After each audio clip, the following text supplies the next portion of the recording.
আসসালামু আলাইকুম রহমতুল্লাহ। যে বা যাহারা কোরবানির জন্য সুঠামদেহির ষাঁড় গরু কোরবানি দিতে যাচ্ছেন ২৬ কোরবানির জন্য, তাদের জন্য এখন কোরবানির গরু কেনা উত্তম। কারণ কোরবানির আগে গরুর চাহিদা বেশি থাকে। সবাই যখন কোরবানি দেওয়ার সিদ্ধান্ত নেয় তখন বাজারে গরুর পর্যাপ্ত চাহিদা থাকে এবং পাইকার সাহেবরা দামও বেশি চায়। তাই পাইকার সাহেবরা বলল এখন যারা নিতে চাচ্ছে তাদের জন্য লাভবান হবে।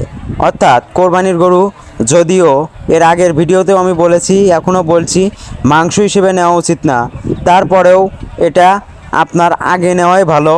কারণ কোরবানি রবের শুকরিয়ার জন্য দেওয়া হয়, টাকার হিসাব করলে হবে না।